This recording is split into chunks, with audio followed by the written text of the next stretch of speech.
వారణాసి నుండి అయోధ్య బయలుదేరుతున్నాం ఈ ట్రైన్లో. సుమారుగా 10:30 గంటలకు మేము ట్రైన్లో ఎక్కాము. కనీసం 4 గంటల జర్నీ ఇది. ఇక్కడ మేము వారణాసి నుంచి చూస్తున్నాము. అయోధ్య పోయే రోడ్లో ఎక్కడ చూసినా పళ్ళు నాటు జరుగుతున్నాయి.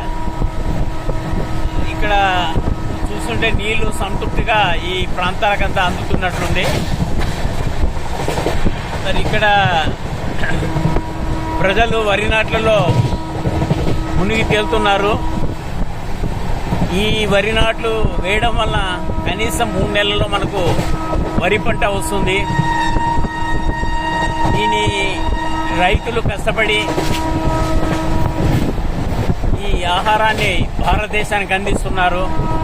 మరి రైతులందరికీ పాదాభివందనం. రైతు లేనిది రాజ్యమే లేదు. మరి ఇటువంటి పరిస్థితుల్లో ప్రతి రైతు కూడా గిట్టుబాటు ధర వచ్చేటట్లా చేయాల్సిన బాధ్యత భారత ప్రభుత్వం మీద ఉంది. మరి ఇకనైనా కూడా ప్రతి పంటకు కూడా రైతుకు గిట్టుబాటు ధర వచ్చేటట్లా చేస్తే తప్పకుండా కూడా ప్రతి రైతు కూడా బాగుపడేదానికి అవకాశం ఉంటుంది. భారతదేశంలో గుడ్డు సూది అమ్ముకునేవాడు కూడా లాభానికి అమ్ముకుంటున్నాడు. కానీ రైతు పండించిన పంటకు తాను గిట్టుబాటు ధరకు అమ్ముకోవడానికి వీలు లేని పరిస్థితుల్లో రాజకీయ నాయకులు చేస్తున్నారు.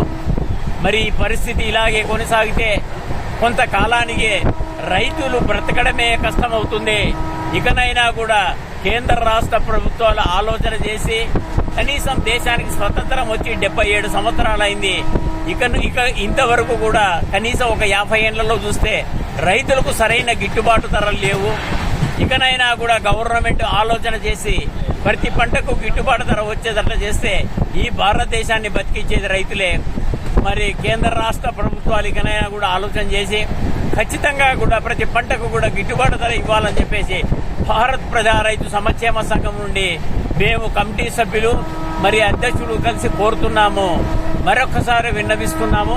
భారత్ ప్రజా రైతు సంక్షేమ సంఘం నుండి కేంద్ర రాష్ట్ర ప్రభుత్వాలకి ప్రతి పంట కూడా గిట్టుబాటు ధర కల్పించాల్సిన బాధ్యత ఈ ప్రభుత్వాల మీదనే ఉంది.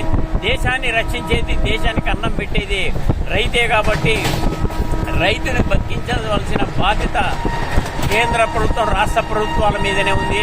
కాబట్టి ఇకనైనా కూడా కేంద్ర రాష్ట్ర ప్రభుత్వాలు ప్రతి పంటకు కూడా గిట్టుబాటు ధర ఇవ్వాలి. ఇస్తేనే రైతు బ్రతుకుతాడు, దేశాన్ని బ్రతికిస్తాడు. మరొకసారి భారత్ ప్రజా రైతు సంక్షేమ సంఘం నుండి ఈ వీడియోలో ప్రభుత్వాలకు తెలుపుతున్నాం. ఎందుకంటే ఇంతవరకు దేశానికి స్వాతంత్రం వచ్చినప్పటి నుంచి 6 లక్షల మంది రైతులు చనిపోయినారు. దీనికి కారణం ఏంటంటే రైతుకు సరైన గిట్టుబాటు ధర ఇవ్వకపోవడం వల్లే ఈ పరిస్థితి ఏర్పడింది. ఇకనైనా కూడా రైతుకు ప్రతి పంటకు కూడా గిట్టుబాటు ధర కలిగిస్తే రైతు ఖచ్చితంగా బ్రతుకుతాడు, దేశాన్ని బ్రతికిస్తాడని చెప్పేసి మరొకసారి భారత ప్రజా రైతు సంక్షేమ సంఘం నుండి మేము ఇక్కడ టూర్ వచ్చినాము. ఇప్పటికి 4 రోజులైంది. అనంతపురం 11వ తారీఖు బయలుదేరినాము. ఇప్పుడు మేము కాశీ నుంచి అయోధ్య పోతున్నాము. అయోధ్య పోయినాక కూడా మరొక వీడియో తీసి ఈ దేశం కోసం, ఈ ప్రజలందరి కోసం, మా మిత్రులందరి కోసం మరొక వీడియో తీసి పెడతాను. మరొకసారి మేము మా మిత్రులందరికీ నమస్కరిస్తూ, మా రైతులందరికీ నమస్కరిస్తూ సెలవు తీసుకుంటున్నాను.